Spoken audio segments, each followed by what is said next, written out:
আসসালামু আলাইকুম। সবাই কেমন আছেন? আশা করি যে যেখানে আছেন সবাই অনেক ভালো আছেন এবং সুস্থ আছেন। আলহামদুলিল্লাহ আমরা অনেক ভালো আছি। ইনায়ামুজ ব্লগ থেকে আরও একটা নতুন দিনে নতুন প্লেস লাইফস্টাইল ব্লগ ভিডিও নিয়ে আপনাদের মাঝে চলে আসলাম। আশা করছি ভালো লাগবে। তো আজকের ভিডিওটিতে থাকছে এই ভিডিওটি হচ্ছে দাওয়াতের পরের দিনকার। তো দাওয়াতের পরের দিনকার বাড়িঘর আর পরিষ্কার করে রান্নাঘরটা ডিপ ক্লিন করে নিলাম।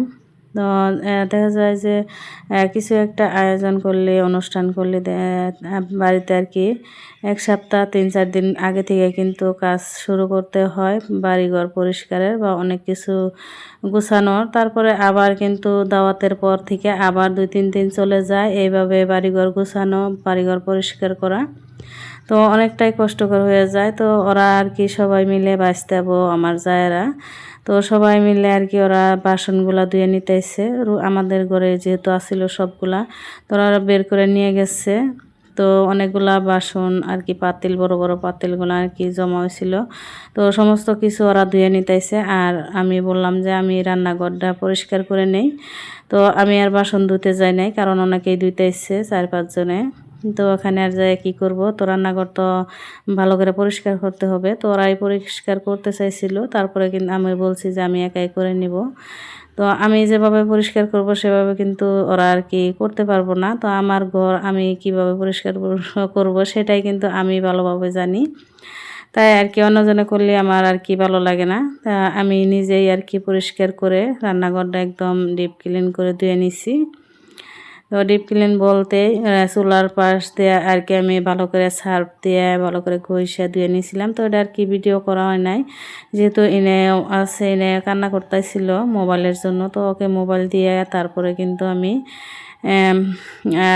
রান্নাঘরটা আর কি ধুয়ে নিয়েছিলাম, পরিষ্কার করে নিয়েছিলাম।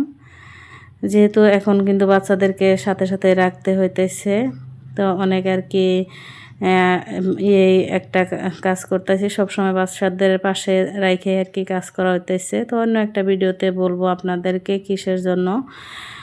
এই তো দেখতে পারছেন এখানে হচ্ছে ইফতারের জন্য রান্না করে নিতেছিলাম। বুট আমি তো আগে থেকে সিদ্ধ করে রাখছি, তো সিদ্ধ বুটই আর কি রান্না বসাই দিছি, আর হচ্ছে খিচুড়িটা বসাই দিয়ে চলে আসলাম লাউ পেরে নিতে। তো আমাদের এই গাছের আর কি লাউ একটা খাওয়া হয়েছে, আর আগের ভিডিওতে যে দেখছেন। তো আরও একটা লাউ বড় হয়েছে, তো আগের দিন খাইলে বেশি ভালো হতো, কারণ অনেকটাই বড় হয়ে গেছে লাউটা। যেহেতু আগের দিন দাওয়াত আসছিল বাড়িতে, যার জন্য আর কি খাওয়া হয়েছিল না। তো আজকে পাইরে নিতেছি, 2 বাড়ির আর কি বাগায় নিব। রোজার দিনে আর কি সবজি কিন্তু বেশি লাগে না, অল্প একটু হলে হয়। আর আমি তো সন্ধ্যাবেলা রান্নাই করি না সবজি, সন্ধ্যাবেলা আর কি খিচুড়ি বেশিরভাগ সময় খাওয়া হয়, তার জন্য তো সেহরির সময় আর কি অত একটা খাওয়া হয় না। তো আদা আর কি আমি রাখছিলাম, আদা আমার ছোটো জাকে দিয়ে দিছিলাম, যেহেতু অনেকটাই ধরে নাই, তো আরও ধরলেই আর কি আমান্ডাই দিতাম। তো যখন ধরবে তো তখন আবারও দিব যদি আল্লাহ দেয়। তো আমরা সবাই মিলে যে ইফতার করে নিছিলাম। তো ইফতারের কিছুক্ষণ পর আবার ইনায় যে বলতেছে যে লিখবেও পড়বে, তো আর কি লেখাপড়া কি দুষ্টামি করতেছে। তো একা একাই ছেলেটার মধ্যে আর কি দাঁড় দিয়ে নিতেছে, আবার মুছতেছে এভাবেই। তো আমি আর কি করে দিতে চাইতেছি লিখে, তো আর কি দিব না, একাই লিখবে। তো অনেকটা সময় আর কি ওকে নিয়ে বসে আছিলাম। তারপরে এখন এই যে তারাবির পর অল্প একটু চা খেয়ে নিতেছি। তো এখানে চা বানাই নিতেছি, এনের আব্বু আসতে আরও সময় লাগবে, তো ভাবলাম যে আমি একটু খেয়ে নেই চা। তো গাখিরও জ্বালো দেওয়া ছিল না, এনাকে গাখির খাওয়াবো। তো এনে আবার ঘুমাসা পড়বো, যার জন্যে ভাবলাম যে গাখিরটাও গরম করে নিই, আর আমি আমার জন্য আর কি 1 কাপ চাটাও বানাই নেই। তো এই পাশে দেখতে পাচ্ছেন আমি আমার ড্রয়িং রুমের 2টা ফুল, আর্টিফিশিয়াল ফুল যেটা, ওই 2টা আর কি ধুয়ে নিয়েছিলাম, এখানে রেখে দিচ্ছি। তো রুমে আর কি রাখাইও নাই, তো এখানে রাখছিলাম। তো দেখতে আমার কাছে বেশ ভালোই লাগতেছিল, যার জন্য এখানে রেখে দিচ্ছি। আর এই তো আমি চাটাও বানাই নিছি।